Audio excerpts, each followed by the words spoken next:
not smooth when x is equal to 0. But we're not claiming that 0 comma f of z, we're not claiming that that's an inflection point. As a matter of fact, the concavity didn't change at 0. You see that? So we're okay with the 0. But yes, notice that the graph is not smooth when x is equal to 0. And if you go back and look at the first derivative, if you look at the simplified version, one of the critical points for that function, when we did this example the first time, one of the critical points was x equals 0, right? And the function changed, if you go back and look at your notes, from decreasing to increasing. What we didn't know was whether or not it came to a sharp point or not, but it turns out that it does. However, having said that, it has nothing to do with concavity. What we have found is that, okay, negative 8/5 is what, negative 1 3/5, right? So negative 1.6. So at the point on the graph corresponding to negative 1.6, and the y-coordinate would going to be 13.13, there's an inflection point. Let me zoom out here. Let's change this. We'll leave that one. That might be better.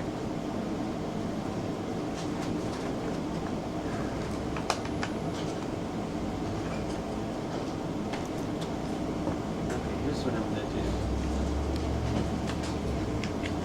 What's the x-coordinate of that inflection point? Negative 1.6, right?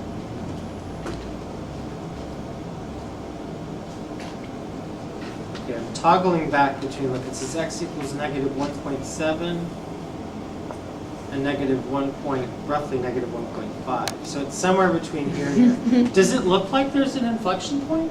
You zoomed in. Oh, shit. Sorry about that. It doesn't look like it's doing it. Does it look like there's, so let me toggle back and forth again. This is x equals negative 1.7. This is x equals negative 1.5. So the inflection point is somewhere between here and here. Do you see that? Does it look like the concavity is changing? It doesn't to me either. But it is. Yeah. It's a very subtle change. Sometimes what you have to, so the point is that you're not necessarily going to be able to answer the question by looking at the graph. But there is an inflection point. This is an inflection point. The calculus doesn't lie. But let me see if I can distort the graph or pull. This is going to be crazy. That's going to help or not? Kind of. You can see the little blurb right there. Remember, it's changing from, I've already forgotten, from, concave up to concave down. So out here it's supposed to, let's see.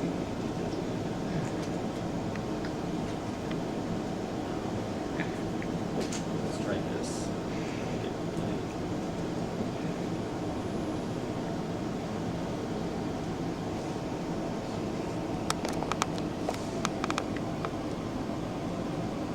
It's still kind of hard to see, isn't it?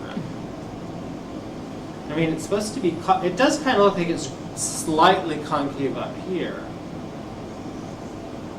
Does it look like it's concave down here? It's kind of hard to tell because we're so far away. So let's do this.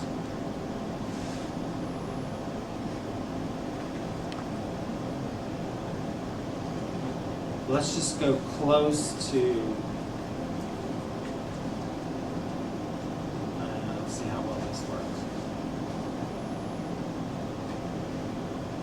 So you can see that it's concave down as we get close. Do you see that? Oh, sorry. You can see that it's concave down when you get close to this point here. Do you see that? It's definitely concave down. when you pull back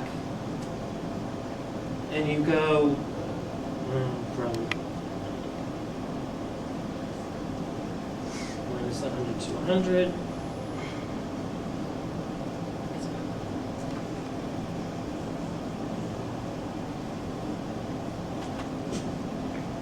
then you don't really see it. Do you see what I'm saying? It's kind of relative to your viewing rectangle. Oh, I didn't mean to do that. Yikes.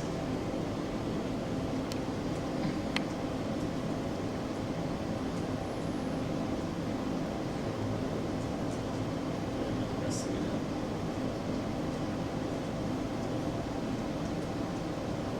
Let's try that one more time. So we can't see it from this vantage point, but we know that it's concave down because we looked at it close to zero, sort of microscopically.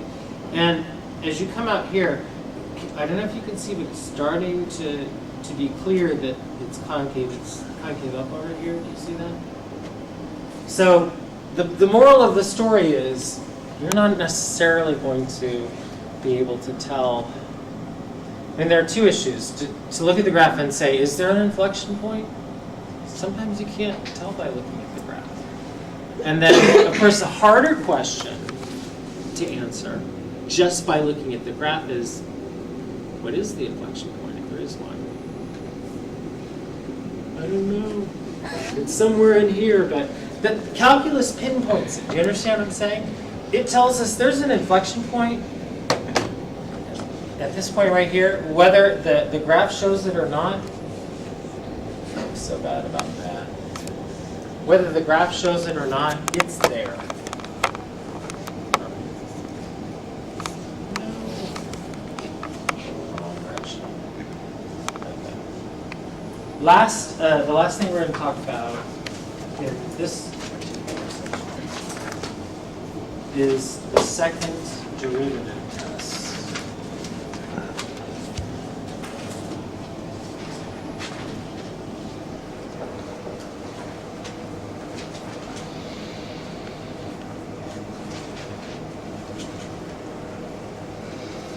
Remember, the first derivative test was a test for it was a test for relative extrema. Do you remember that? And the second derivative test is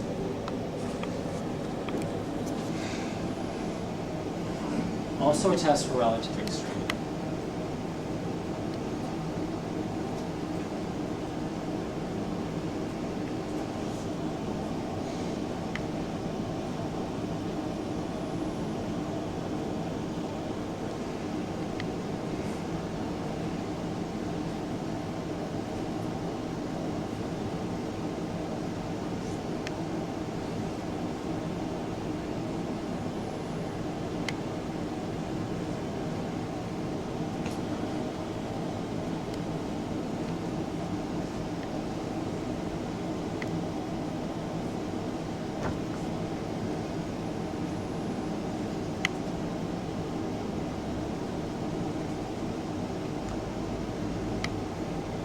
At this point, I think I'm going to be fully awake at about like 5 this afternoon. Okay, I want you to think about this. Yeah, when I woke up, I was like, I didn't know what was going on. I'm like, what is, have you ever been in such a deep sleep? You hear the alarm and you're not even, you're not even sure what it is. Fire somewhere. Huh? Is there a fire somewhere? Yeah, exactly. Okay, so here's what, let me draw the picture, because you're going to tell me the conclusion.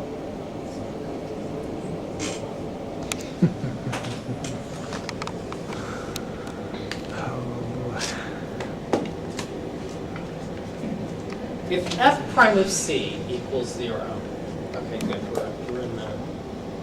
we're in the zone.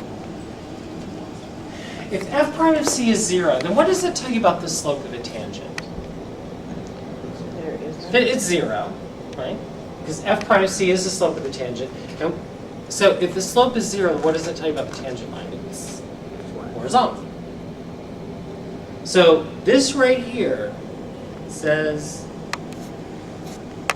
horizontal tangent at the point corresponding to, let's say the x-axis is down here. X equals c.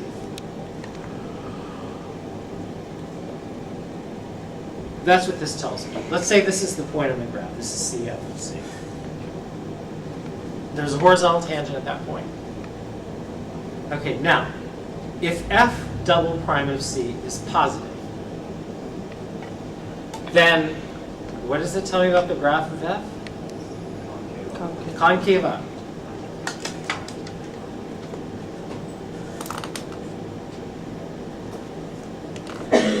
F prime of C is 0, horizontal tangent. If f double prime of C is positive, the graph is concave up. So what kind of extreme value is that? Is that a max or a min?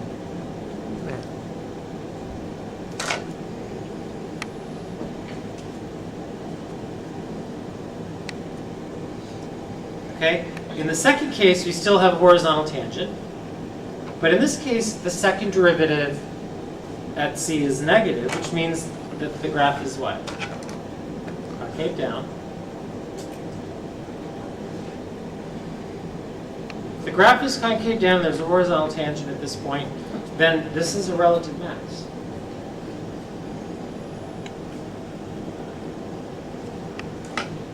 Remember how we used the first derivative test essentially to find relative extrema? We found the critical points, and then we made a sign chart for the first derivative. And well, this allows you to find the extrema without making that sign chart.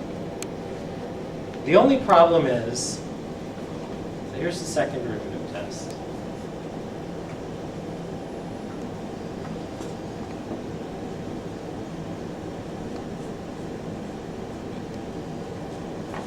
If the second derivative is 0, the test is inconclusive.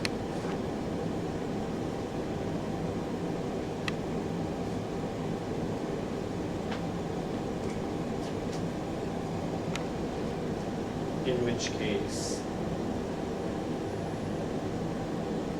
you should fall back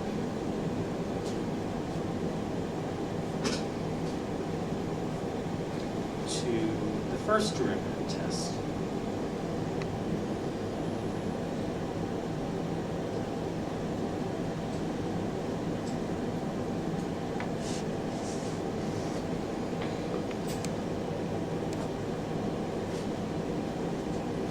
Okay, I think we're ready for a guess.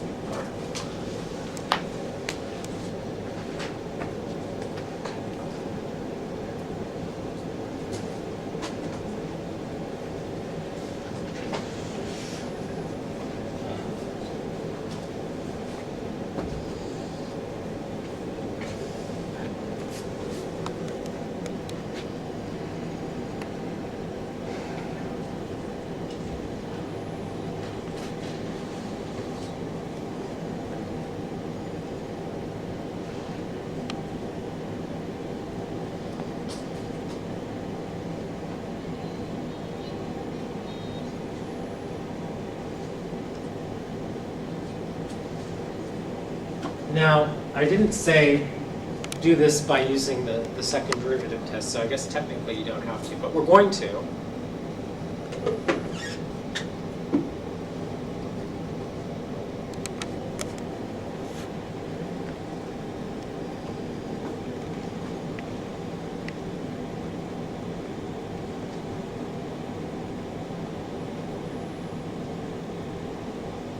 Okay, so first, of course, you take the first derivative.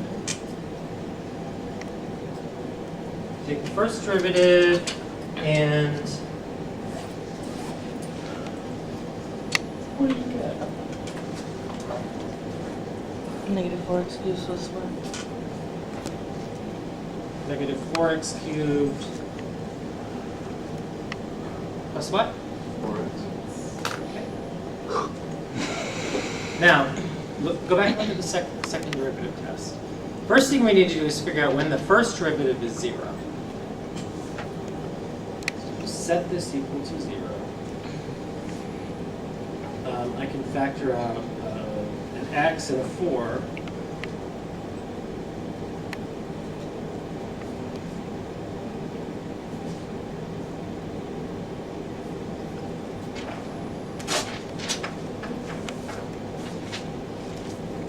Set each factor, well, yeah. Set each factor equal to 0.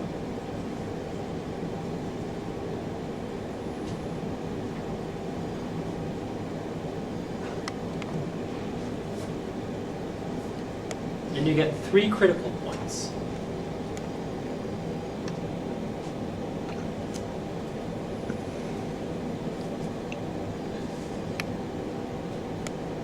Now, instead of making a sign chart for the first derivative like we did in section 3.3, we're going to take the second derivative.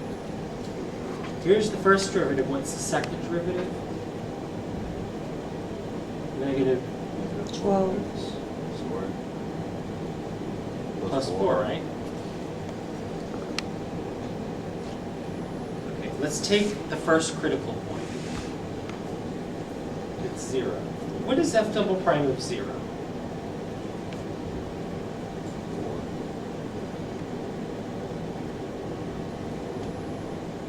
That's positive, right? If the second derivative is positive, and the first derivative, of course, is 0, that's what we've got our critical points, then f of 0 is a what? Min or max? Min.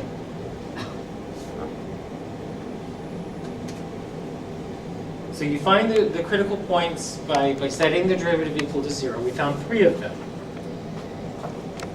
And then you take each one of these, plug it into the second derivative, and all we really care about is the answer, is the result positive or negative?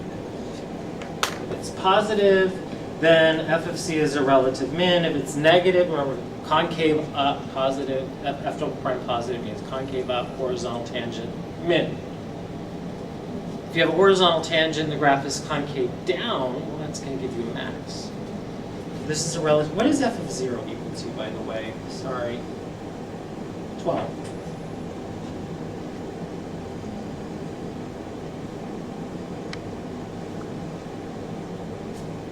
What's f? What were the other critical points? Oh, they're right here. What's f double prime of 1?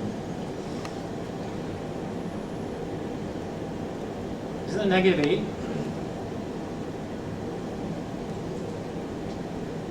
Less than 0. So f of 1, which is equal to what? Where is it? 13.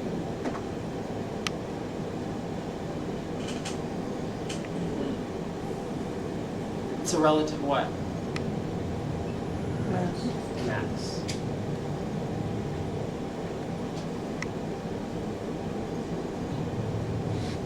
And f double prime of negative 1. If you go back to, no, that's not f double prime. If you go back to f double prime and replace x by negative 1, well, you get negative 8 again. That's less than 0. Horizontal tangent, concave down, max.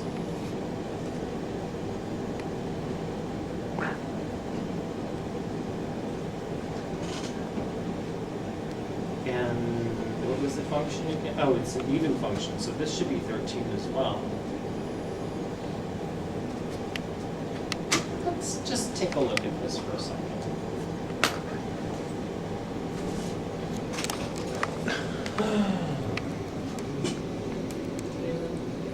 What's the function again? Negative x equals to x down 1 squares. Graph. We need to zoom in a little bit.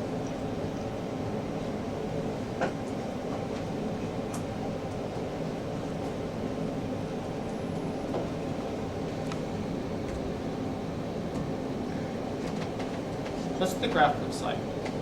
Oh, sorry. See it? Looks like there's a relative, where's the trace? Looks like there's a relative max. Oh, get out of the way. Damn.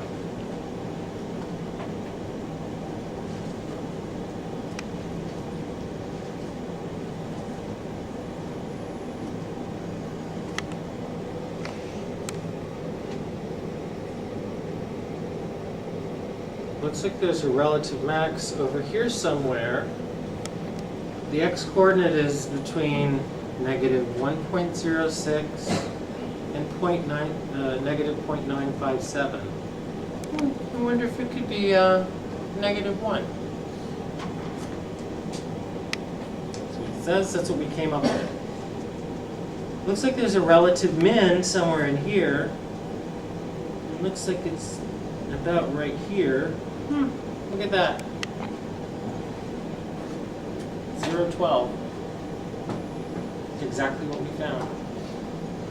And then there's another max over here, relative max over here somewhere. It's somewhere between, it's right around here, where x is 0.96 and where x is 1.06. I wonder if it could be this. Well, it's exactly what it is. Of course, what the calculator is doing essentially is approximating these values. But this is completely solid. We didn't have to once actually. We only looked at the graph at the end to sort of verify that what we came up with is consistent with what we see in the graph. Do you understand? So, okay, so you should, you could always check. By the way, if you consider the function on its domain, which is minus infinity to infinity, all real numbers, does this function have an absolute maximum value? Yeah. And what's that absolute maximum value? It's a y value.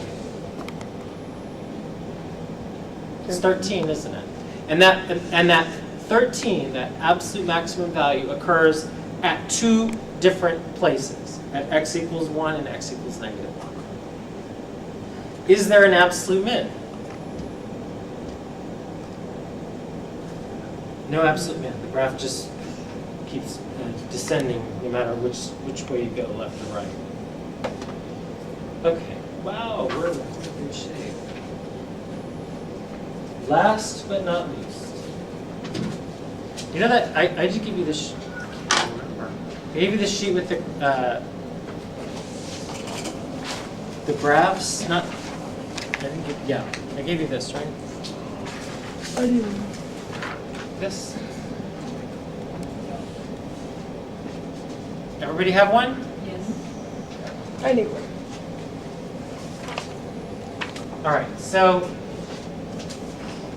basically, that kind of problem is what you're going to be testing over. So let me.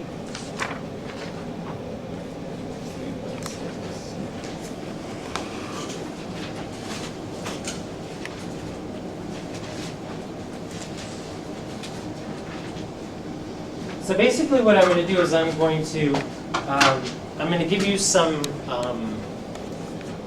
information about a function.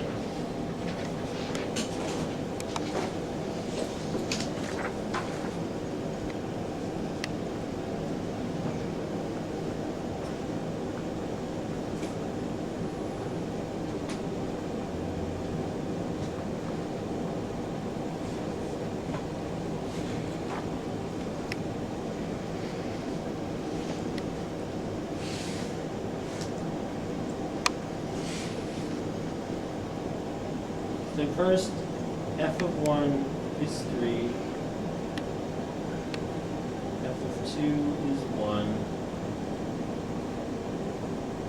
and f of 3 is 2.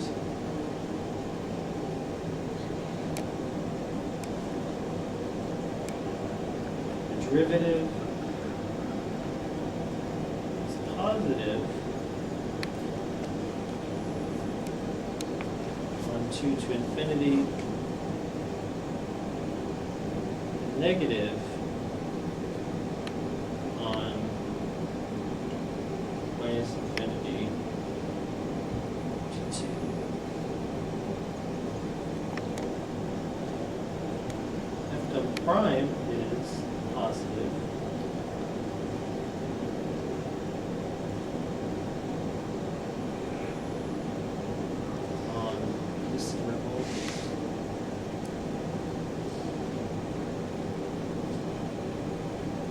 negative on these two intervals, negative infinity to 1, and 3 to infinity. The line y equals 5 is a horizontal asymptote.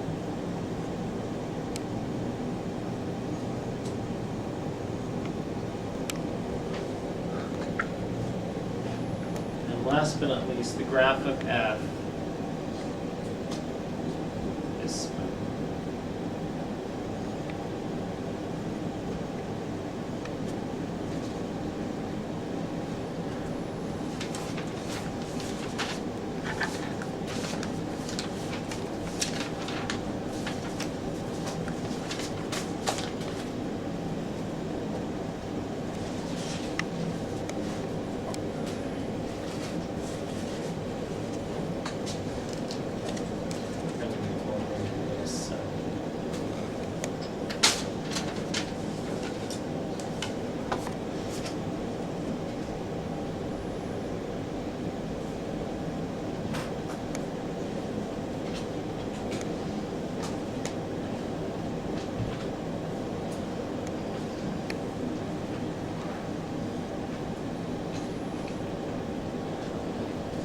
so f of 1 is 3. F of 2 is 1. And f of 3 is 2.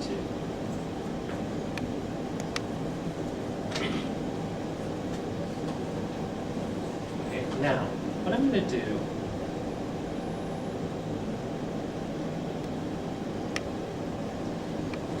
f prime is positive on the interval from 2 to infinity.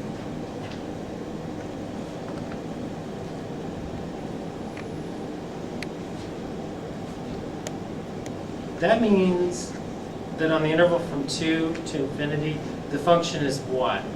If f prime is positive, then the function is increasing.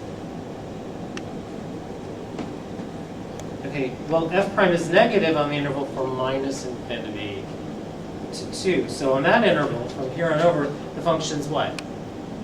Decreasing.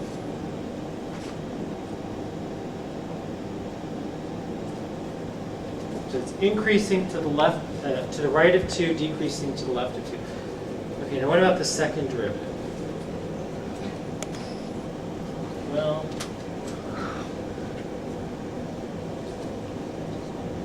positive on the interval from 1 to 3, and negative on the interval from negative infinity to 1, and then again from 3 to infinity. So, f double prime is positive on the interval from 1 to 3, from here to here. When the second derivative is positive, the graph is concave what? Up. Now, the second derivative is negative on this interval and on this interval. So, negative means concave down. So, concave down over here, concave down over here.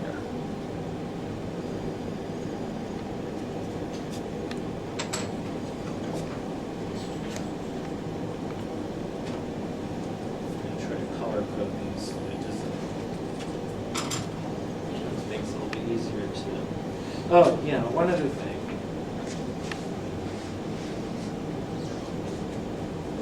The line y equals 5 is a horizontal asymptote.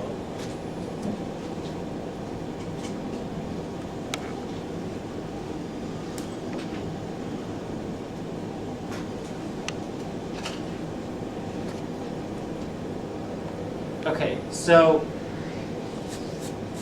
from minus infinity up to 1. In other words, from here on over, the graph is concave down and it's decreasing. And it also needs to approach its asymptote. We might have missed the mark for those. That's better. Does that look like it's, from there on over, that it's concave down and decreasing? Then it becomes concave up. From here to here, it's still decreasing, because it's decreasing all the way up to 2, but it becomes concave up. Does that look like it's concave, more or less concave up and decreasing? From 2 to 3, it's increasing, and it's concave up. Increasing, concave up. And then from 3 to, and of course it's still increasing because the increase is starting at 2. From 3 to infinity, it's increasing, concave down, concave down.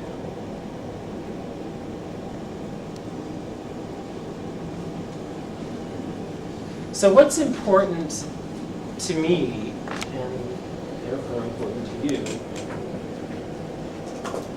in section 3.6 is that you're able to take this information and produce a graph that satisfies those conditions.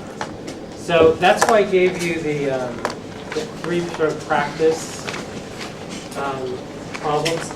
Work on those over the weekend. Remember, your homework number 4 is due on Monday. And on Monday, since we're done basically with all the material that's going to be covered on the test, we're going to spend the entire class period on Monday reviewing for the test. So come prepared to ask questions.